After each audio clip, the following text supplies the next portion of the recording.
Hello everyone, it's time again to talk about fantasy football. Week 1's in the books, and even if you lost last week, don't panic. Every year, owners around the country make mistakes by picking up guys that had big weeks and can't necessarily maintain it, and dropping somebody that they should have held on to. I think back to last year with Victor Cruz. In week 1, he had 118 yards and 3 touchdown catches. For the rest of the entire season, he only had 1 more touchdown. Now, I'm not saying everybody who came out and had a big week in week 1 won't be able to maintain that. I'm just saying be a little bit more cautious about who you drop if you are going to add somebody. Now, here's 3 guys that you're going to want to keep an eye on and maybe consider adding if they're available. The first guy we're going to talk about is Malcolm Floyd.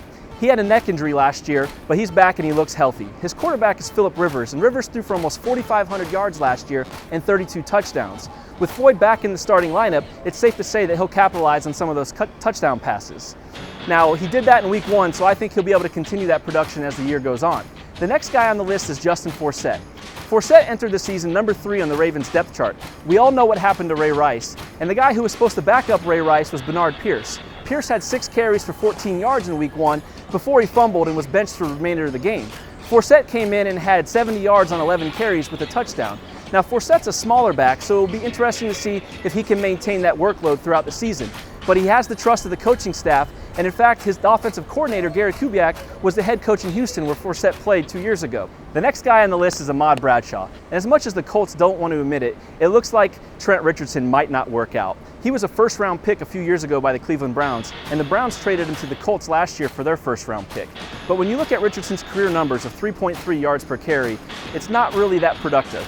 When you looked at Ahmad Bradshaw last week, when he entered the game, there was a noticeable spark in the Colts offense. Now, we talked about guys who come out with big weeks in week 1, and be a little bit cautious whether you go jump and adding them real quick. There's 2 guys that I want to talk about that I'm not quite sold on yet. The first one is Allen Hurns. He had fantasy owners last week scratching their heads saying, Allen who? He came out and had a great week in week 1. He had 110 yards and 2 touchdowns. That would have been the highest performing wide receiver in week 1 if it wasn't for some guy named Megatron. Now, the reason I'm not sold on Hurns is one word: Jacksonville. They're not known to light up the scoreboard, and they had their number 1 wide receiver, Cecil Shorts, out with an injury last week. When Shorts comes back, and with the inconsistent passing game in Jacksonville, I'd be surprised if Hurns can match that week 1 performance. The next guy on the list is Cordell Patterson. Now, he's arguably one of the fastest players in the NFL, and definitely one of the most exciting when he has the ball in his hands. People were really excited about his week 1 performance with 102 yards rushing and a touchdown. The problem is, though, he's a wide receiver and not a running back. When you look at his numbers as a wide receiver last week, 3 catches for 26 yards. What I'm not sold on is a guy as physically talented as he is should be putting up bigger numbers. I don't know if he has a hard time getting open or what the problem is, but I'd like to wait and see how he's going to adapt as the coverage looks to hone in on him a little bit more. There are 3 key fantasy injuries last week that I want to highlight. The first being Ben Tate. He's the starting running back for the Cleveland Browns, and he went out with a leg injury after just 6 carries. The Browns aren't saying a whole lot right now, but when you look at the performance of the rookies that came in behind him, Terrence West and Isaiah Crowell, they played great. So even if Tate does come back and he's healthy, I'm worried about every fantasy owner's worst nightmare: running back by committee. The next guy that I want to talk about is Jordan Reed. I highlighted him last week as a potential breakout player if he could stay healthy.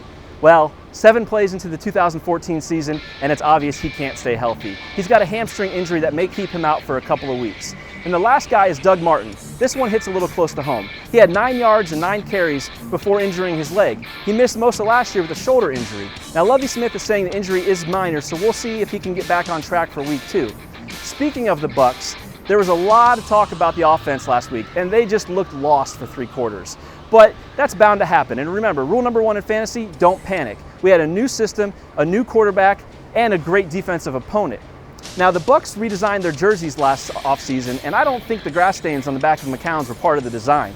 So the offensive line needs to give McCown more protection if we're going to be effective offensively. It doesn't get any easier this week with the Rams coming to town. They were 3rd in the NFL last year with 53 sacks. So let's see if that offensive line can give McCown some time and we can get some pass plays downfield. That's all I've got for week 2. Thanks for watching. I'm Matt McGuire from the Buck Ship here at Raymond James Stadium.